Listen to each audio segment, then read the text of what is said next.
Church. I hope you are doing so good as we continue our 21 days of fasting and prayer and just seeking God. I just want to encourage you as we're almost coming to an end, that the best is yet to come. That when we start our year off and we say, God, this is your year, we're going to give it to you.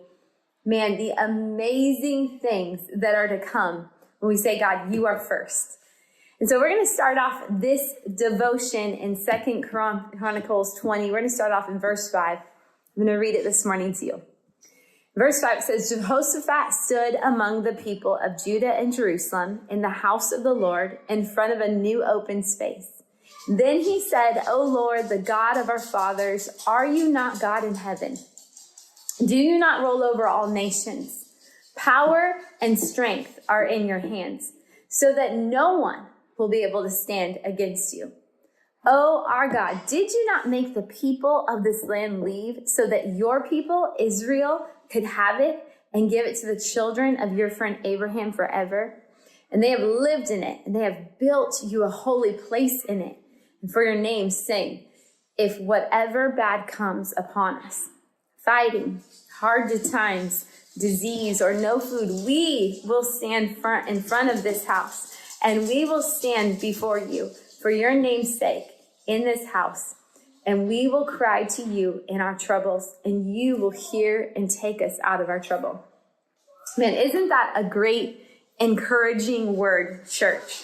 Here's this King Jehoshaphat, and he is a man of God. He has served God. He has put God first. He said this will be a nation that follows after God.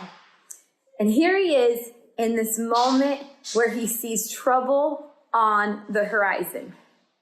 It says in verse 20, or chapter 20, verse 1, that in this moment, the Moabites and the Ammonites, with some of the Mennonites, came to make war on Jehoshaphat. So here's this moment that the war is raging before him. He can see that there is about to be a war, that these people are about to come in and attack his people. Now, I don't know if you've ever been in the midst of this situation where you can see trouble rising. Or maybe life is going good, everything seems okay, but then you get a bad report from the doctor. Or maybe it's, hey, we want to check this out further. Or maybe your finances aren't looking like they should look, and it looks like your husband's about to lose his job. You see, a lot of times in life, what I've realized as I live longer is that it's inevitable that we will have troubles, that we're going to have amazing times and wonderful times, but we will have hardships that we walk through and times of stress and worry and anxiety of what the future may look like. In the Bible, there's so many scriptures that encourage us during these moments. In Ephesians 3:20, it says, God is able to do much more than we ask or think through his power working in us. In 2 Corinthians 12:9, it says, he answered me, I am all you need. I give you my loving favor. My power works best in weak people. I am happy to be weak and have troubles, so that I have Christ's power working inside me. Can I just encourage you this morning that just like Jehoshaphat, we are going to see troubles. We are going to see hardships. We're going to see times that seem impossible. But can I encourage you this year, 2024, that we serve a God that is more than able to conquer sickness, that is more than able to see a financial increase where there should be a decline. That our God is more than able to do exceedingly, abundantly that we can ever imagine.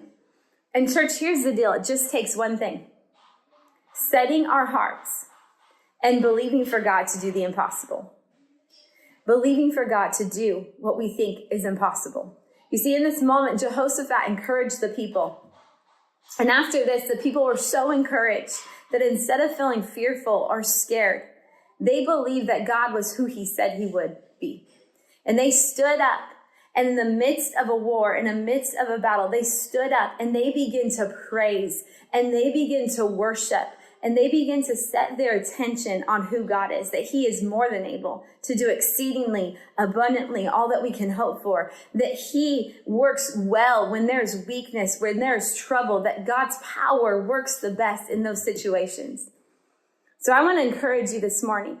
Those people that stood up and believed when Jehoshaphat said, stand up and believe, even in the midst of war, even in the midst of trials, when they stood up and believed, it says in the Bible that their enemies were conquered, that's all they had to do was stand up and believe, stand up and worship in the midst of trials. And it says that their enemies were conquered. So I want to encourage you this year, let it be a year. I'm speaking to myself. Or we say, God, even when there's situations we don't understand, God, we are going to be a church. We are going to be a people that worship you, that trust you, that believe you for greater. Even in the midst of trouble, we are going to believe you for more. So I want to encourage you today. We love you, church. It's going to be a powerful year. Let's set our hearts and our minds on the rock, and let's believe for greater things this year. I hope you have a great day.